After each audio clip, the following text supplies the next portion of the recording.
वह रोता है। यदि शिशु न रोए तो उसे रुलाने का प्रयास किया जाता है। बच्चा यदि फिर भी न रोए तो समझते हैं कि होने वाले बच्चे में कोई कमी है। वह पूरी तरह स्वस्थ नहीं है, वह उसका तबीयत ठीक नहीं है। जैसा जैसा हमारा शरीर बढ़ता जाता है वैसे वैसे हमारा रोना और भी बढ़ जाता है। हम ज़मीन पर अपने पर चलना चाहते हैं, कदाचित गिर जाए तो रोते हैं। फिर स्कूल पढ़ने जाते हैं, अच्छे अंक प्राप्त न कर सके या फेल हो गए तो रोते हैं। कई लोग तो आत्महत्या तक भी कर लेते हैं। कुछ समय बाद बीता, सोचा विवाह कर लें तो सब ठीक हो जाएगा। विवाह उपरांत मन नहीं मिलता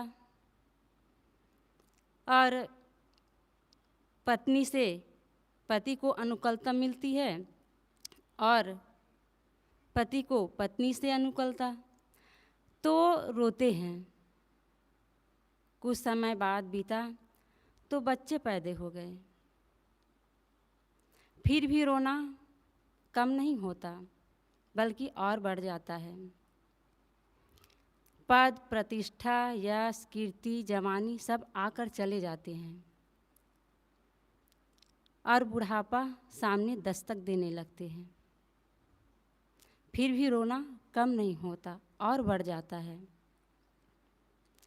मालूम होता है कि आंखें देखने के लिए नहीं बल्कि रोने के लिए मिली हो।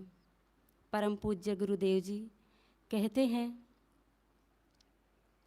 इस दुख से भरे जगत में सुख के सपने हम देखे, करते प्रवंचना निज से बीते अनादि के लेखे। इस मरुभूमि के जल में कितने ही बार नहाए, कितने भोगों को भोगे पर अब तक नहीं अघाए। ये मोती सब नम के हैं जीवन मृतों में लटके, ये छीन बिन हो जाते लगते हल्के से झटके।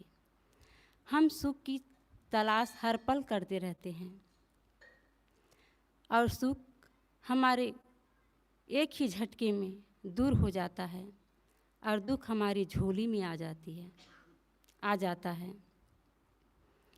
हम आए थे शांति की तलाश में और हमारा जीवन अशांति से भरा रहता है। जन्म के समय रोना हमारी मजबूरी थी, लेकिन जीवन भर रोते रहना कहाँ की समझदारी है और कौन सी समझदारी है। मनुष्य जीवन भर 2 और 2 5 पढ़ता रहता है, जबकि सच्चाई यह है कि 2 और 2 4 होता है। यही अविवेक मनुष्य को रुलाता है। जीवन के कुछ पल हंसने और मुस्कुराने के लिए भी होनी चाहिए। जिंदगी में जो मुस्कुराहटें हैं वो हमारी अंदर की होनी चाहिए। हंसने वाला व्यक्ति ही दूसरों को हंसा सकता है। जो स्वयं रो रहा हो उसे भला कोई देखकर कैसे हंस सकता है। उसे देखकर तो वह दुखी हो जाएगा। किसी ने कितना सुंदर कहा है, सबको सुख तू बाँट निरंतर, दुनिया के दुख हरना सीख, अन्यायी से टकरा जाना, दिन दुखियों से डरना सीख। ये आंसू अनमोल रतन हैं, पलकों से मत गिरने दे, हंसते हंसते सीख ले जीना, हंसते हंसते मरना सीख। संत सम्राट सदगुरु कबीर साहब जी मानो मन की व्यथा और दिल की वेदना को बड़ी गहराई से लिखा है।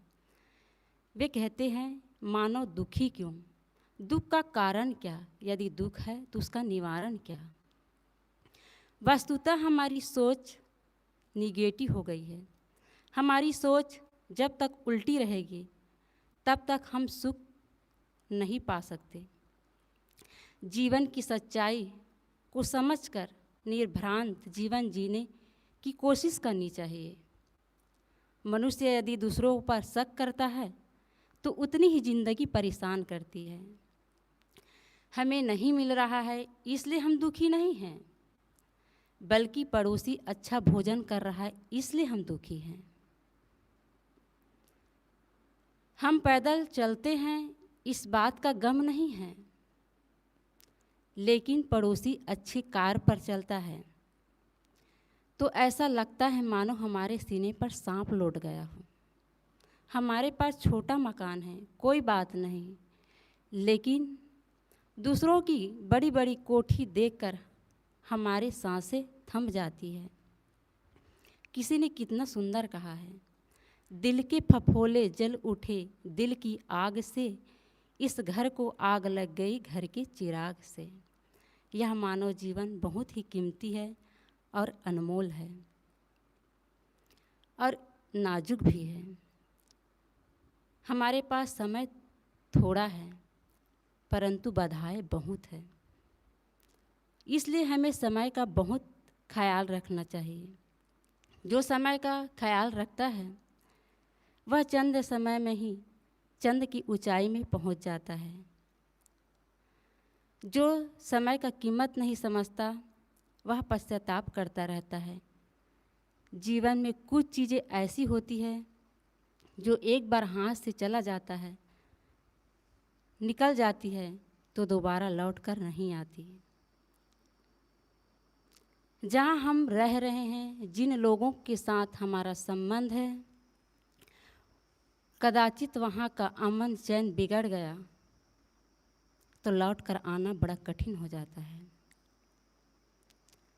हमने जिससे प्रेम किया या जिसने हम पर विश्वास किया, उस विश्वास को कभी तोड़ने नहीं चाहिए। प्रेम की सबसे बड़ी बाधा है शंका। जहाँ हमने शंका पैदा किया, प्रेम वहीं किरकिरा हो जाता है और वहीं किरकिरापन कटुता और नफरत को पैदा करता है, जन्म देती है। और वहीं नफरत जब मनुष्य के दिल में या मानव समाज में आता है तो मकान टूटते हैं, परिवार टूटते हैं, सभ्यता और संस्कृति टूटती है, मंदिर और मस्जिद टूटते हैं, गिरजा और गुरुद्वारे टूटते हैं। सब टूटे पर दिल ना टूटे। सब कुछ विध्वंस होने के बाद पुनः निर्माण हो जाता है, लेकिन किसी के दिल टूटने के बाद उसे जुड़ना बड़ा कठिन हो जाता है। सद्गुरु कहते हैं कि प्रेम पाठ का चोलना, पहिर कबीरू नाच, पानी दिन हो तास को जो तन मन बोले साँच। सद्गुरु कहते हैं कि हे मानव, प्रेम रूपी वस्त्र का अंगरखा पहन कर नाचो, अर्थात अपने जीवन के सारे व्यवहार प्रेम पूर्ण करो। यह प्रकृति उसी के जीवन में चमक देती है और विवेकमान उसी के मर्यादा करते हैं जिसके तन में, मन में और वचन में सत्य ही समाया हो। सद्गुरु कहते हैं कि राग, द्वेष, ईर्षा, शोक, चिंता, विकलता आदि में तो लोग जीवन बहुत जी लेते हैं, परंतु प्रेम में जीवन जीने वाले कोई विरले ही है, कोई दुर्लभ व्यक्ति ही है। यदि सब लोग प्रेम में जीवन जीने लग जाए तो यह धरती स्वर्ग बन जाएगी। मनुष्य जैसा देखता है, जैसा सुनता है, वैसा ही बन जाता है और उसके वर्तमान जीवन वैसा ही हो जाता है। इस भौतिकता के चकाचौंध में संसार के लोगों को सच्चे पथ प्रदर्शक और प्रेरणा स्रोत की आवश्यकता है। साधारण लोग तो अच्छे विचार या अच्छी दिशा ना पाने के कारण भटक जाता है और अच्छी दिशा पाने से उसका जीवन अच्छा बन जाता है। इतिहास गवाह है कि अंगुलीमाल भगवान बुद्ध की सानिध्य में आया तो अपने जीवन को श्रेष्ठ बना लिया। रत्नाकर डाकू सप्त ऋषियों के संसर्ग में आने से वह ब्रह्म ऋषि वाल्मीकि हो जाता है। अनादिकाल से मनुष्य सुख और शांति को तलाशता रहा और इसके लिए वह बाह्य पूजा पद्धतियों का भी सहारा लेता है, लेकिन शांति का रास्ता अलग है। शांति का रास्ता दुख सुख से परे है। दुख तो जिंदगी का एक हिस्सा है, जो उसे पूरा करता है कामयाबी उसी को ही मिलती है। लेकिन मनुष्य यह भूल जाता है, क्योंकि सुख में आदमी अपने लक्ष्य को भूल जाता है। संसार की पद प्रतिष्ठा मान सम्मान तो यह क्षणिक है। ये तो रेत के समान है जो ढहने में देरी नहीं लगती। कब हमारे हाथ से चला जाए कोई पता नहीं। किसी ने कितना सुंदर कहा है, न मेरा एक होगा न तेरा लाख होगा, न मजाक आपकी होगी न तारीफ आपकी होगी, न मजाक मेरा होगा। अरे गुरु न कर प्यारे, दौलत कोठी ऐसो आरामों का, अरे मेरा भी खाक होगा और तुम्हारा भी खाक होगा। सदगुरु कहते हैं कि प्रेम में जीवन जियो। राग देश में तो जीवन जीते ही हो, एक बार प्रेम में तो जीवन जी कर देखो, तुम्हारा जीवन स्वर्ग बन जाएगा। क्या तुम नहीं चाहते स्वर्ग जैसा जीवन? अंदर अंदर चाहते हो लेकिन बाहर से अहंकार भरा है, इसलिए तुम नहीं कह देते हो।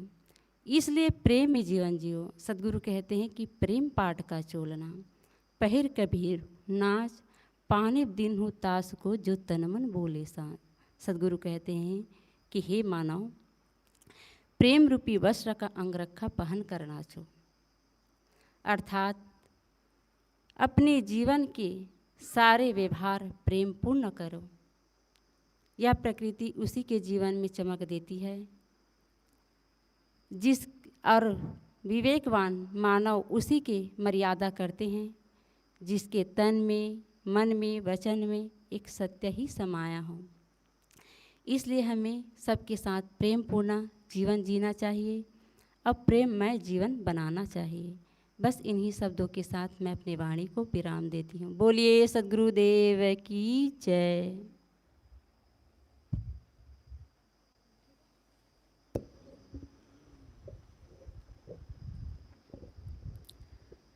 बोलिए सद्गुरु कबीर साहेब की जय।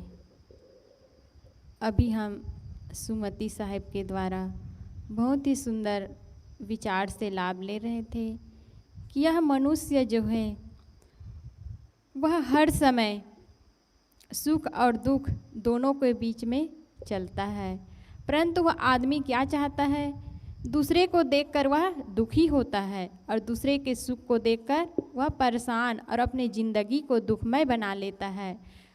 अगर वही व्यक्ति अपने जीवन में अपने हृदय में प्रेम का उद्घाटित करे तो वह दूसरे को देखकर वह सुखी हो सकता है।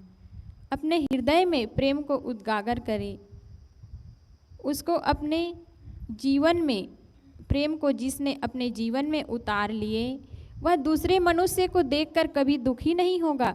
वह दूसरे मनुष्य को दुखी देखकर वह स्वयं दुखी होता है, परंतु जिसके हृदय में प्रेम नहीं है वह दूसरे मनुष्य के सुख को देखकर वह अवश्य दुखी होगा। क्यों होगा? क्योंकि उसको ये चाहना होती है कि वह जो मेरे पास है वह उसके पास कैसे हो गया, इसलिए वह दुखी रहता है।